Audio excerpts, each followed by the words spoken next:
लड़की जन्म से ही एक हरी आंख और एक लाल आंख लेकर आई थी और यहाँ तक कि वह उल्टा बातें करती थी। और सबसे अजीब बात यह थी कि जैसे ही वह डर जाती तो अपने आप गायब हो जाती। उसके विचित्र रोग को ठीक करने के लिए उसकी माँ ने कस्बे के सबसे प्रसिद्ध जादूगर को बुलाया, लेकिन वह कमरे में छुपकर बाहर आने से मना करती रही। इससे सुजीलन बहुत चिंतित थी।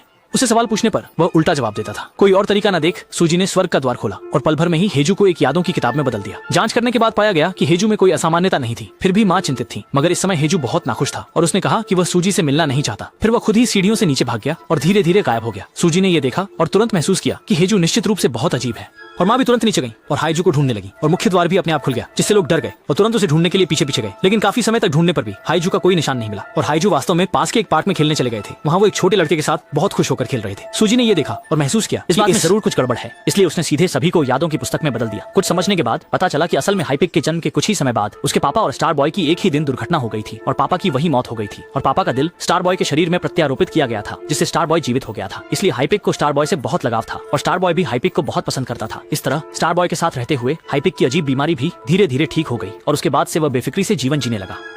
ख्वाहिशों हर तरह की जिंदगी को अपनाओ।